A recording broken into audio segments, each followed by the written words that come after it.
Hello, my beautiful friends.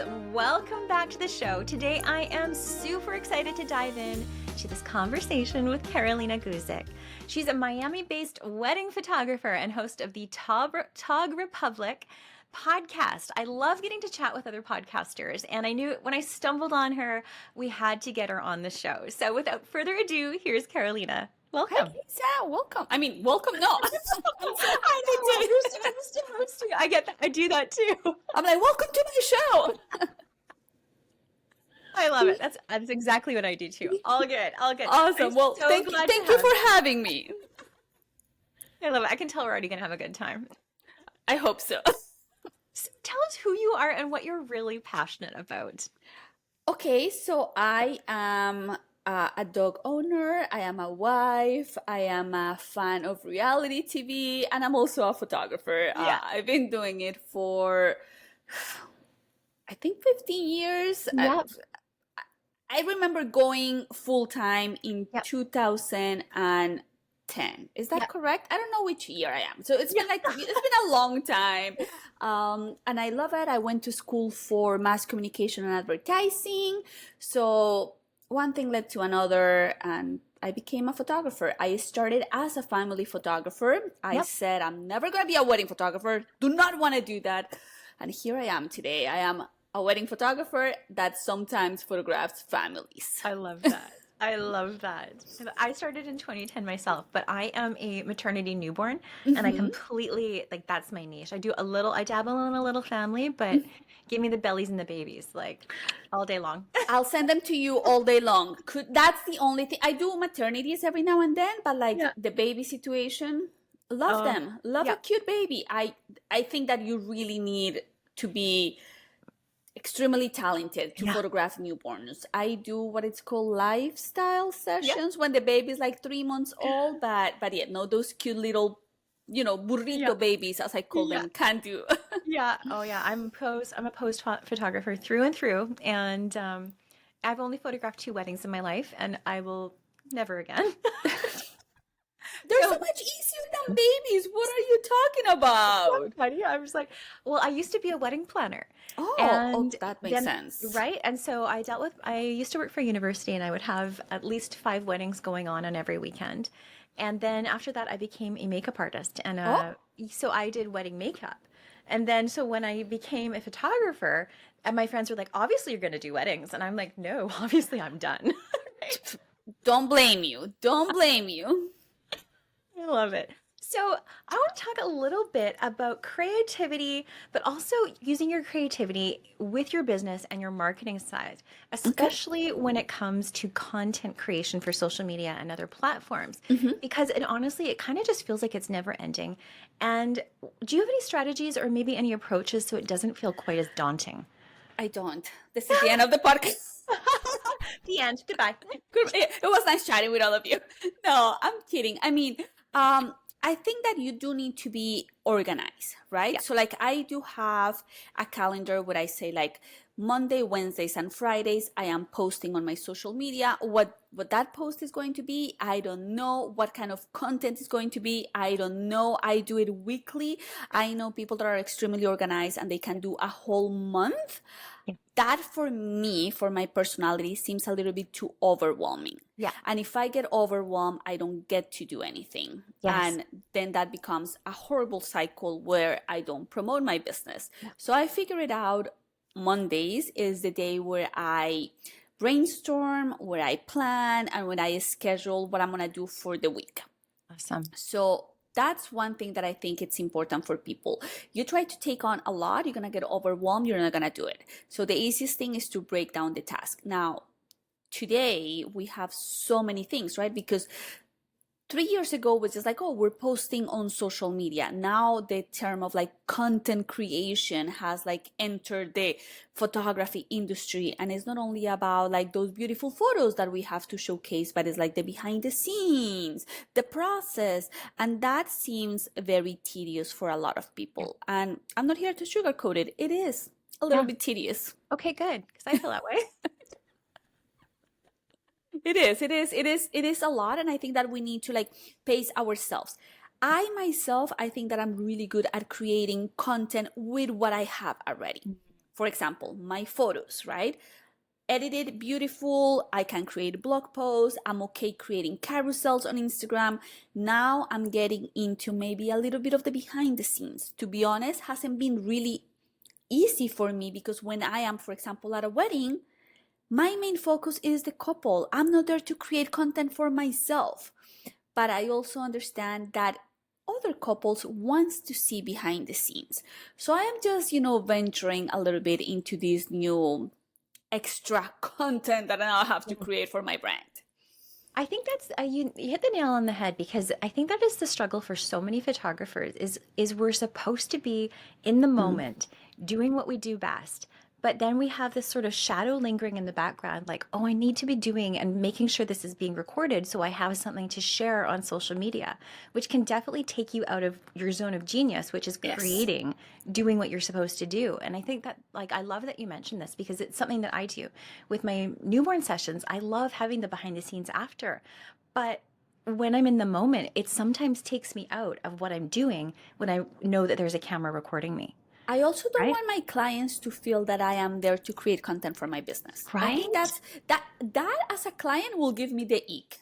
Yeah. Like, you're here for yourself, but I Yeah. pay you. Why Yeah. are you doing this? So I think that a very thin line gets to be walked. Yeah. And I think that if you plan ahead, if you have somebody, like what I'm thinking about doing is I already spoke to a girl that is really good at behind the scenes. Yeah. And I said, I think I want to bring you on to weddings to capture not only behind the scenes of Carolina, but also the couple. Yeah. But before I do that, I'm going to ask my couples if they're okay with that, because I cannot assume that they're going to be okay with somebody filming them.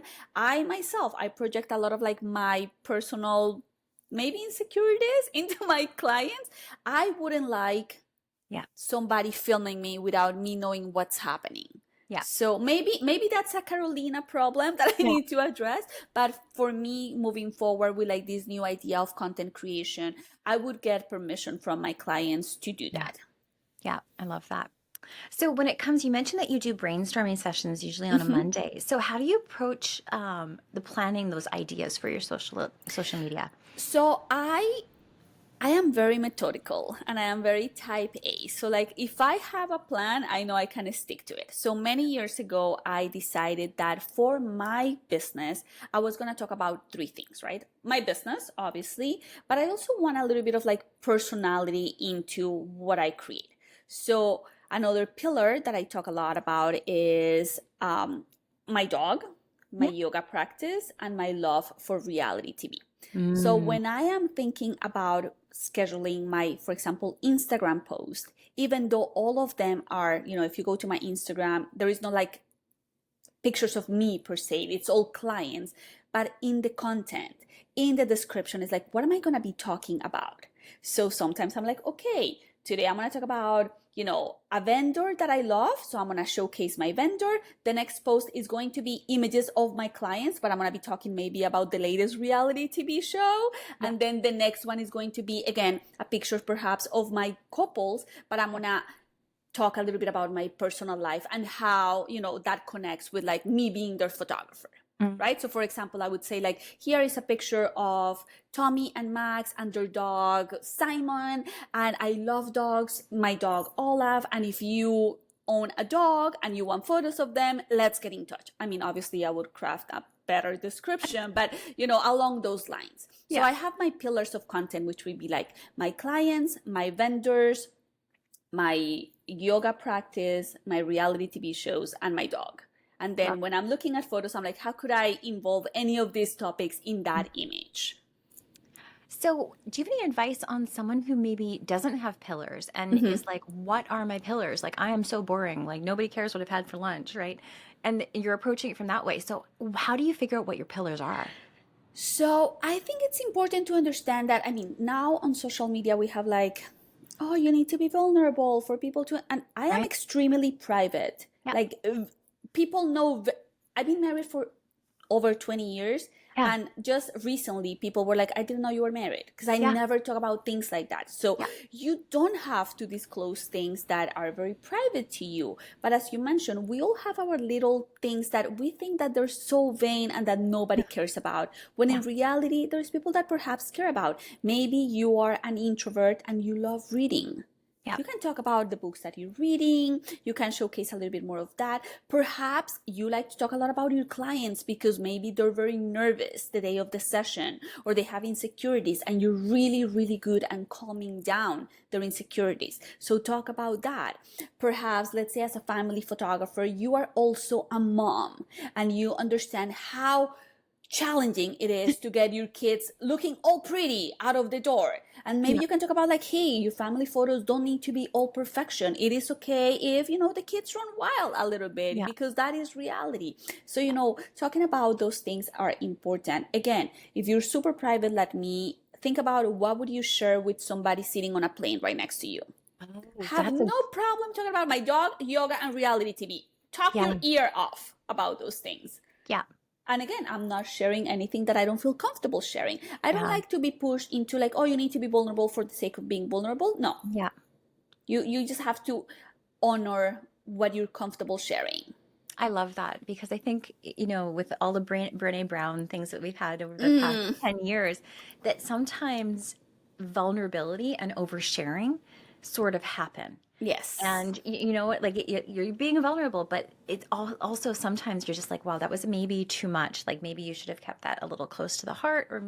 And I always have worried about that myself too. I'm married. I rarely talk about my husband or my family on social media. I'm quite private, and that's something that I've always struggled with is like, how much do I share of my own very personal life? Because I want people to know, like, trust me, but I Mm-hmm. also want to maintain the privacy for them, Yeah, absolutely. And right? again, I don't think there's a right or wrong things because Yeah. sometimes I see people sharing a lot, and for Yeah. me, that's like, oh, that's a lot. But for Yeah. somebody else, might be, oh, I love that you Totally. shared that. So I Yeah. think you just have to do what feels comfortable for you. Yeah. I love that. And also, how is that going to move your business, right? Because if you're sharing something that, yes, it's very, private to you, I mean, it's a very sweet dance that you need to do. Like, how is Yeah. this going to advance my business, or am I just sharing this for the sake of sharing it? Yeah. It's like, should I maybe have coffee with a girlfriend or Yeah. should I put this online? And sometimes doesn't even have to make sense. Like I talk again a lot about reality TV, and Yeah. people will say like, okay, Carolina, how is that advancing your business? And Yeah. the reality is that my DMs get absolutely crazy when I talk about reality TV because Yeah. I know my ideal client is into those shows. So there I am creating trust by talking about something that we both like. Yeah. For other people, might be like, that makes no sense, but a lot of my clients are like, oh my god, I love that Yeah. we watch The Housewives together Yeah. and we can talk about that. So I love that. little So, silly things like that. are you watching Love is Blind reunion tonight? Of course I am. I Every single season I'm like, I'm never watching this again, this is absolutely trash, and here I am. Here I I know. am. I need to know what happens. Exactly. I'm learning Swedish just because I I love a lot know. of like Swedish TV. So I'm like, I'm gonna Yes. learn Swedish. And then Love is Blind Sweden came up, and I'm like, Yes. well, I need to practice my Swedish. Well, I heard that if you watch it because you can watch it with, it's been dubbed in Hmm. English, but I've heard it's actually better if you watch it in its natural form because everybody's voices are their real voices. That should be horrible to hear it in English. I'm gonna go and play it just to see how that sounds. But like when I watch something from another language, like I like to watch it in their native language Yeah. with subtitles. Yes. Yeah, I agree. I agree. I love it. So storytelling has really been a big buzzword in marketing for the past Mm. few years, especially in content creation. So do you have any thoughts on incorporating maybe storytelling techniques into your posts and social media? Absolutely. I mean, but then again, I feel like storytelling is a word that obviously there is a description on the dictionary, but I Yeah. also feel that is very personal to your brand, Yeah. right? I could see somebody else's post and be like, this is doing nothing for me because I am not the right audience for that post. And I could see vice versa with my own, post. But I do believe that you should, whatever your topic is or whatever your audience is, there should be a beginning, a middle, and an end. People should be like, oh, tell me more. oh my God, this is really exciting. And then like a call to action to close that kind of like storytelling. It happens many often. For example, I follow, because of the Talk Republic, I follow a lot of photographers. And sometimes I start a story, right? Like an Instagram story where they're like taking me along into like a photo shoot. And they're like, there's like 2 stories, right? I'm like, oh, I'm excited. I want to see what happens. And then that's it. It drops. I'm like, where's the conclusion of this? I need to know what happened. So exactly. So whatever that is, I do believe that whoever is reading or watching your stories or flipping to your carousels should feel like, oh, there's a beginning, a middle, and an end. And again, this sounds very vague, but I don't think there is like a X, Y, and Z to follow. I think that is more personal to what you have. But you should always be checking, like, did I tell the whole story with this post? Did I leave my audience wanting more? Because that's always exciting, right? Like, not wanting more is as in like you didn't finish the story, but like, this was so good. I want to know what like the next story is gonna be. So, you get people engaged. That's at the end of the goal, that's what we want. What people with eyes on our brand, engage, wanting to know more, wanting to know what's gonna happen next. Maybe that's why I love reality TV so much. Because I'm like, I want to know what's happening. I love that. I actually had a really like a big epiphany when it came to social media recently with a conversation with a friend of mine, because my target market is specifically maternity, newborn, family photographers. So she was telling me, she's like, I love watching your stories, Lise, but you're always talking and there's no like captions. And she's like, a lot of the time that I'm feeding my baby or I'm trying to be really quiet and I'm trying to get just that time in while baby's sleeping and I don't have volume on.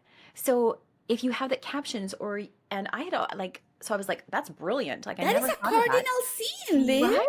I know. I didn't know it. Didn't know. I was like, Yes. oh my gosh. So, and also I was under the assumption that no one actually read what I was writing.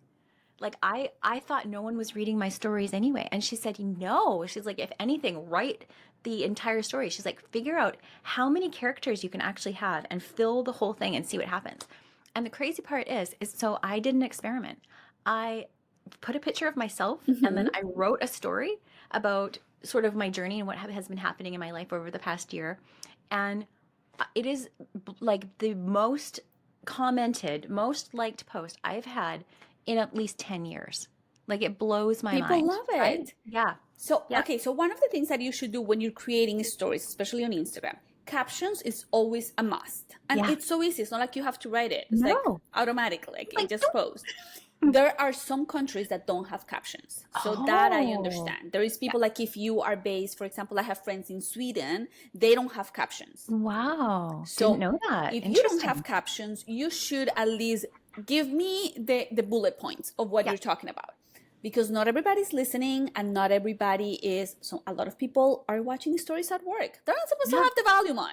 So, you give them like a reason to connect. Another thing that I do a lot is on my stories, even if I'm like right now you can see that I'm in my house. I'm not going to put where I live. But if I'm talking about a wedding, I'm going to use the geotag of the venue. Yeah. So when somebody's looking at that venue, my story is going to show up.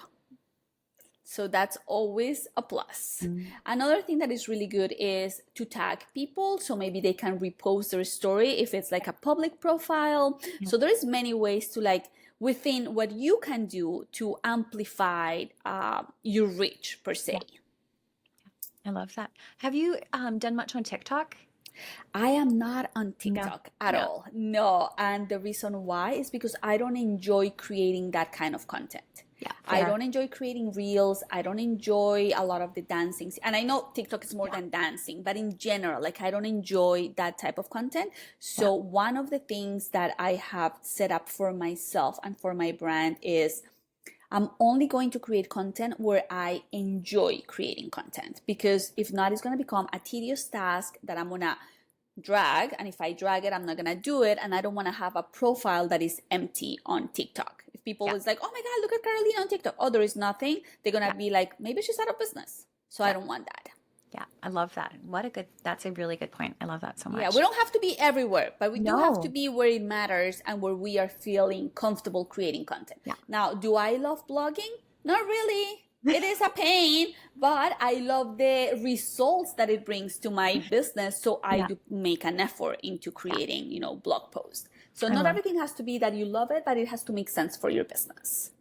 So let's talk about consistency Mm, and the power of consistency, because I think that's one thing is like you start doing it, you get really excited about it, life happens, and then it slips off for like 3 or 4 months. So if you haven't been consistent, how do you get back into it if you to you have have to that schedule consistency? things. Yeah. It comes down to like putting it on your calendar. Yeah. Do I like to write a blog post? No, it's on my calendar, 3 hours a week. That is just for writing. Yeah. Whether I have an idea or not, I have to sit down for those 3 hours and figure it out. Yeah. I put my phone away and I Hmm. feel sometimes, not I feel like in my mind, like I can change perceptions really easily. Yeah. So I'm like, I am at a job and I have a boss. Yeah. And if I don't get this done, I'm going to get fired. So Yeah. chop, Get it chop, get done. to it. Totally. Or if you think of it like, it's just necessary, even though you don't enjoy it. Like my son hates brushing his teeth at night, hates Mm, it. But that's what we do every night. We brush our teeth before bed, right? Like, exactly.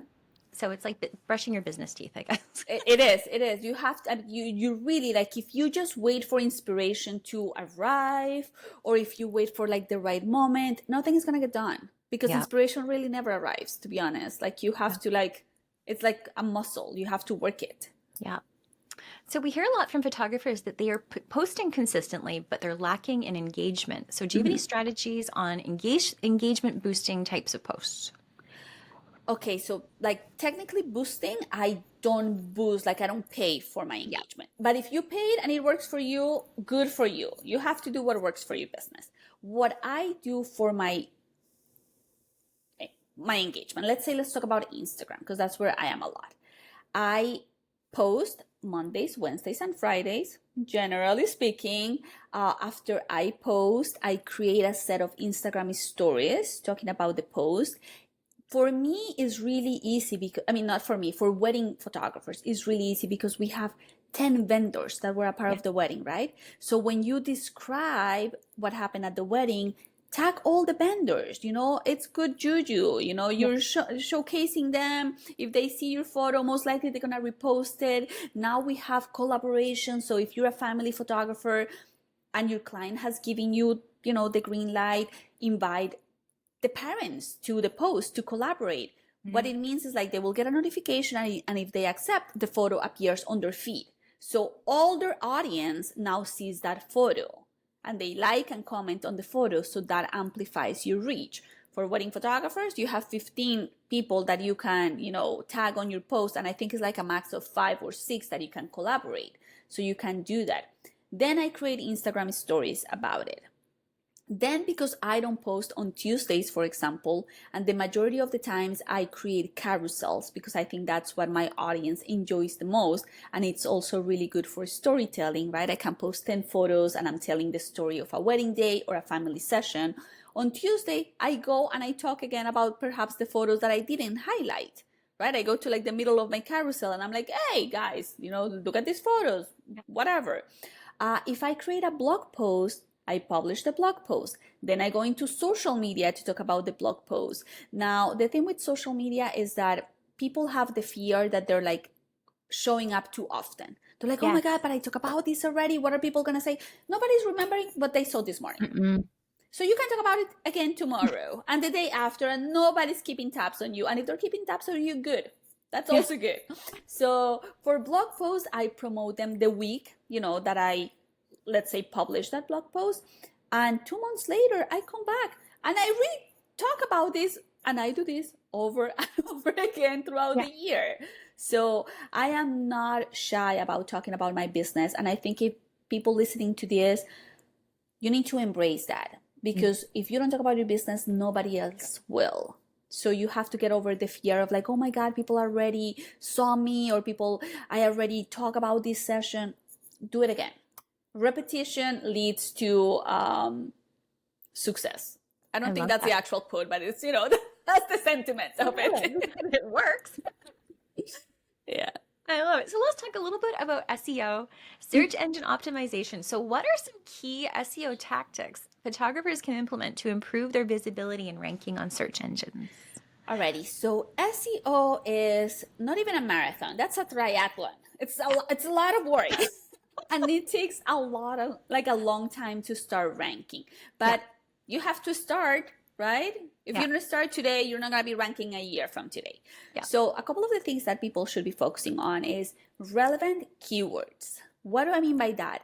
You might be thinking that your keyword is, and I see this a lot in photographers, like storyteller for contemporary families. What is that supposed to mean? Nobody's Googling for that. Make it simple. Do some good keyword research and start using keywords that actually matter. Second thing, the images that people are uploading into their blog post or website are really big. Obviously, as photographers, we want the images to look crisp and beautiful, but the larger the image is, it's going to slow the website. And Google doesn't like websites that are slow. So you need to compress those images. So for example, I export my images at 2500 pixels width. And even after that, the image is still too big. So then I run it through a program that is called Short Pixel. When it compresses the image so much that is so little in size, but on my website looks beautiful. So compress all your images. That will be my second advice. Third advice is that Google likes text, but you don't have to write a 700-800, words essay for your family session, but you do have to answer some questions that perhaps your future clients have. I think the mistake that we all make is that let's say, because the majority of your audience is family photographers, right? So let's say they photograph this beautiful family and then they blog about it and it's like, oh, the Smith family, they were so nice and so amazing and we had a great time. Okay, well, first of all, nobody's Googling who the Smiths are. So you need to give me something that people are actually Googling. Best location in California for a family sessions. What to do with kids that don't cooperate during family sessions. What to wear for a family session in the summer. And then you use the images that you took of the Smith to write that article. So those are like 3 good components, but most importantly, patience, because SEO is a huge thing that takes time. Yeah. Now, what if someone has not been blogging for a while, or they want to start blogging? Where do they begin, especially if they've got like a number of sessions in the past? Should they be blogging past sessions, or should they just like draw a line and start? I think that the first thing they should do is a list of like, what are their future clients interested in? What are the future clients looking for? What's important for future clients, right? We're not talking about Susie and Max. They're lovely. They paid you already. Goodbye, right? It's the next client. What are they interested in? Once you have that list, you're going to Google and see if people are actually asking for those things. Some of the things that are good for any market is the best locations in your city for family sessions, what to wear for summer, spring, winter sessions. Those are like important keywords. So once you have that information, you can take a look at your sessions and see, well, this session of the Smith family is going to be fantastic for this topic. So I'm going to use their images and I'm going to blog about this topic that has nothing to do technically with them, but it has everything to do with my future client. Remember, the Smith already pay you. They moved on. They're already, you already delivered the photos. They're happy. You don't have to make them extra happy per se. What you need to do is go and get that future client using those images. How many images are you using in a blog post? Storytelling. So it really depends. But I would say for family sessions, a solid 15 images should be enough. You don't want to give them so many images that they get overwhelmed. You also don't want to give them just 2 images that they're like, I need to see more, right? You need to full gallery. Exactly. You need to give them a good amount of images for them to be like, this is what I want. Let me contact this person. I love it. So it's like a showcase of exactly, like a highlight showcase of the and session. give me different things, because I also see with a lot of family sessions that they give me like a photo of like the whole family looking at the camera, and the next photo is like exactly the same photo, but like everybody's looking at little Jimmy. No, give me just one. Pick one and then give me like a complete different photo next. Because as a future client, I want to see diversity. Yeah. Not only in, portfolio, but also in poses and things Yeah. like that. So show me different things. Love that. That's great advice. So let's shift our focus a little bit to talk about Pinterest. Mm-hmm. So I know that you love chatting about that. So what are some best practices for photographers to optimize their Pinterest profile and boards for maximum visibility and engagement? Pinterest is a search engine platform. So Yeah. exactly the same concepts that apply for SEO, we're going to use them on Pinterest. First mistake that I see people doing on Pinterest is they are just linking images to the homepage. Let's back this up. In Pinterest, you upload images. Every image has to have a URL that goes to, that image goes to that URL. So let's say that I'm Googling for maternity sessions in Vancouver and I find your photos. And I click on that photo. Like I open the photo on Pinterest and it's this beautiful location. This mom looks fantastic and I want to see more of that. And I click on it. And now that image has sent me to your homepage. Maybe your homepage is just newborns.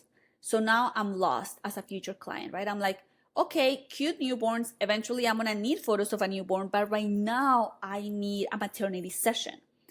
The mentality of a lot of photographers is like, well, if they love what they see, they're going to search for it. Mm-hmm. And I'm here to tell you that in Pinterest, it's not a branded search. People are not searching for Carolina Guzik. They're not searching for Pepita Perez. They're not searching for like a specific name, right? They're just searching for a maternity session. So once they land on your website and they only see, let's say, newborns, they're not going to be digging for your maternity tab and to find that blog post where that beautiful woman is being showcased. So what you need to do is you need to incorporate your blogging into your Pinterest strategy. So once again, maternity sessions in Vancouver. I find a beautiful lady that looks fantastic. I'm like, oh my God, I want more. I click on that image and that image sends me to a blog post where those images are being showcased. And maybe that blog post is like the best locations in Vancouver for a maternity session, or what to wear to look like a goddess on your maternity session, or the best month to do a maternity session when you're pregnant. You see, those are 3 questions that people perhaps have about a maternity session. Now you're giving me answers with beautiful images. So you're solving 2 problems in one. Now you're convincing me that you're the right photographer for me, and you're also giving me security because I'm like, oh, this person is really an expert. I love that. That's great advice. So, love that. yes. Love that. Love that. So is there any specific content that you find performs best for photographers when it comes to Pinterest? Well, for me, because I'm a wedding photographer, majority, a lot of like decoration does really, really well. A lot of I still have family sessions in my Pinterest, and the ones that do best are things that are like a lot of inspirational, right? Like a really beautiful, like a really beautiful birthday party, or a really beautiful, a style shoot. Those do really, really well because again, I am tracking my keywords. What are those keywords, right? Like birthday parties in the summer, so that, whatever blog post I have that is doing really, really well. So make sure that you are tracking your keywords and you're giving content that people want. In Pinterest, it's really easy because you go to the search bar and you just type maternity sessions, Vancouver, and it's going to give you 7 different things that people are looking. So use those leads and create content that matches that lead. Love that. That's great. So do you really incorporate Pinterest into your overall marketing strategy as well? It is. My first, okay, so this is the important thing that we need to understand. Obviously, the goal of marketing is to get you clients, right? That's what we want. But that is like the end goal. I'm going to give you an analogy. When people train for the Olympics happen every 4 years. They're not just training 6 months prior to the Olympics, right?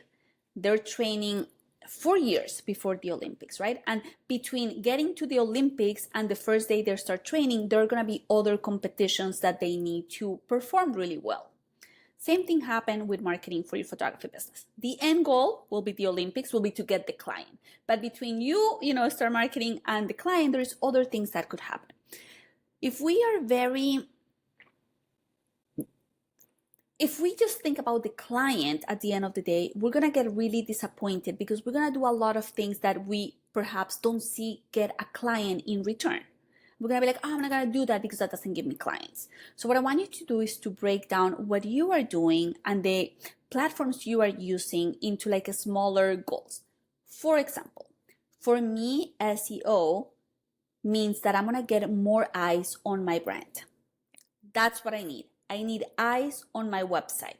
So when I check my analytics every month and I see that I have X amount of visitors to my website, I can assess if my SEO efforts are being good or bad, and then I can readjust, right? So for my Pinterest strategy is to get people out of Pinterest into my website. If I do that every month, I know that I'm doing a good job. Now you might ask, okay, but what about the client? Well, that's a different task. Now my website has a different job, which is like hold people on my website for an X amount of time, over 1 minute.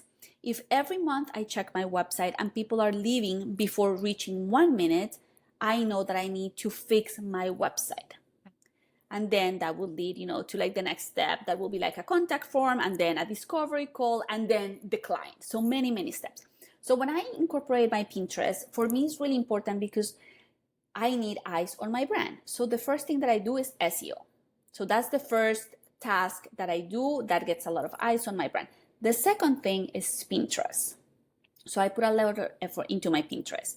I check my analytics every month because once again, I want to see how many people are actually leaving Pinterest, going into my website, where are they staying, and all that. Once I have the data, I can make changes. What happens a lot in photography is that we let feelings dictate what we're going to do next. And that could be very tricky because feelings are not real. You can either be like, oh, this is not working, or you can be like, I had a great time on TikTok because I had all this whatever. And then if you don't know exactly what your strategy is, that can distract you. So for me, Pinterest is a strategy that I use a lot because it incorporates with my blogging strategy. So that is really, really important to me. Now, is it easy? Technically it is. You just upload images and write descriptions. Is it time consuming? It is. And people get frustrated because they said, well, I pinned 10 images and I didn't get any results.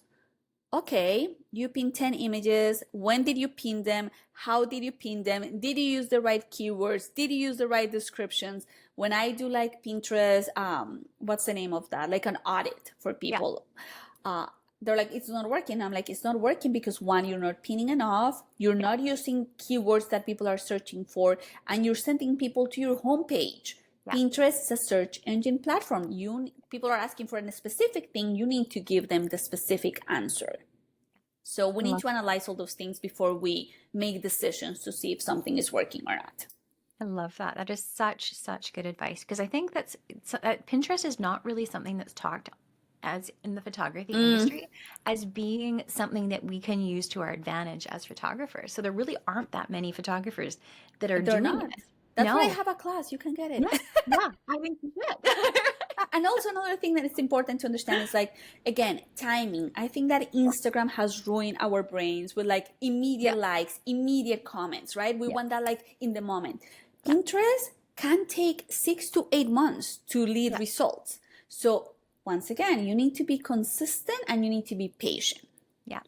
I think one thing we often hear in a lot of our groups is that I don't have time to work on my business because I'm working in my business, doing editing and emails and all the things that growing the business ends up being sort of on the back plate and doesn't ever get done. So do you have any advice talking on that? Scheduling. You have to, once you have to realize that that's what you're doing, right? At least you have to acknowledge. So it's like, okay, I'm working in my business, but not on my business. How can I fix this? Yeah. So the first thing is acceptance. I would also say, also you need to give yourself grace, because I think that people also be like, oh, now I need to work on Pinterest and I need to blog. Oh my God.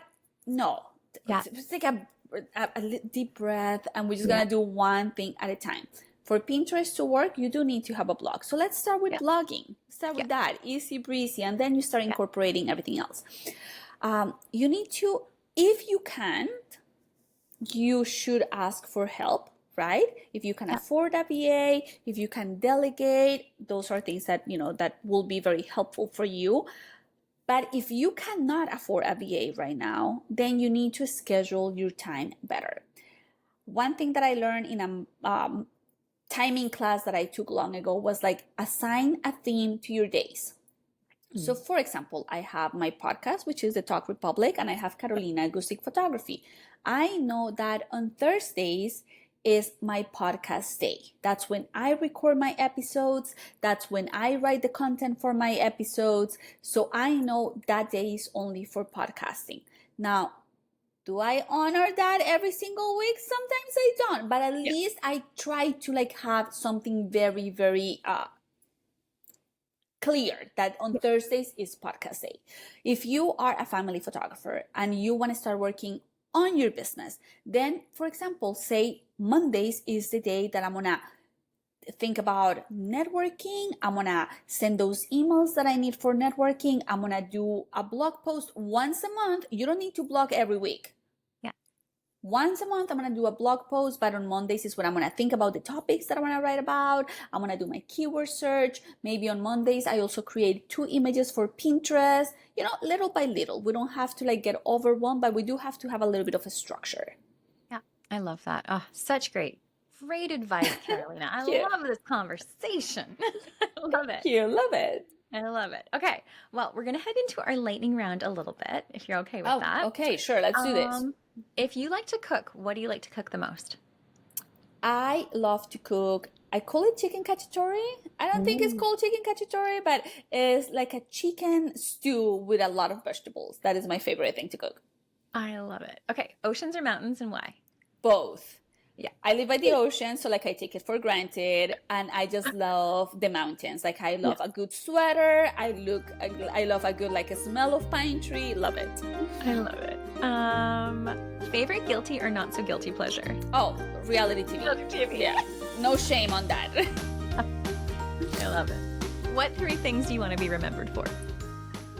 That I'm kind. That I tell really good stories. And what would be a third one? That kind, good stories, and that I cook a good chicken cacciatore. And love reality TV. I love. That's engraved in people that know me. They're like, Caroline, so funny because I go to a lot of networking events. And people is like, this is Carolina Guzik. She's a fantastic wedding photographer. Do you like reality TV? You need to watch her stories. So love it. It works fantastic for me. Love that. I love that. So what's been the best piece of business advice you've ever been given?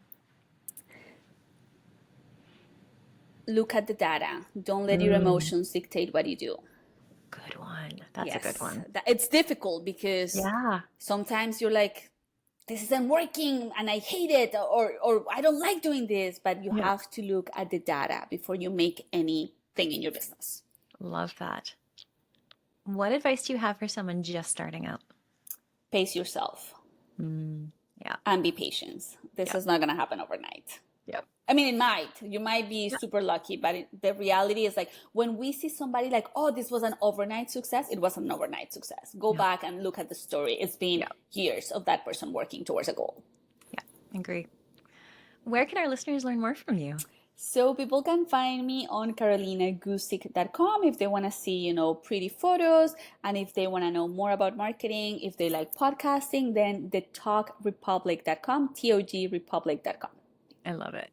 So I love to end my interviews just with this last question. And it is, what are you currently curious about or artistically curious about? I am curious about right now, behind the scenes, how could I record them in a way that is entertaining and also advance my business? Yes. And personally, I'm learning Swedish, so I'm very curious about anything Scandinavian related. I love it. That's a good answer. Well, Carolina, thank you so much for joining me today. Lisa, thank you so much for having me. It was a pleasure. Oh, my beautiful friends, I hope you have loved this conversation just as much as I have. I am sending you so much of my light and my love today and every single day. We'll see you next time.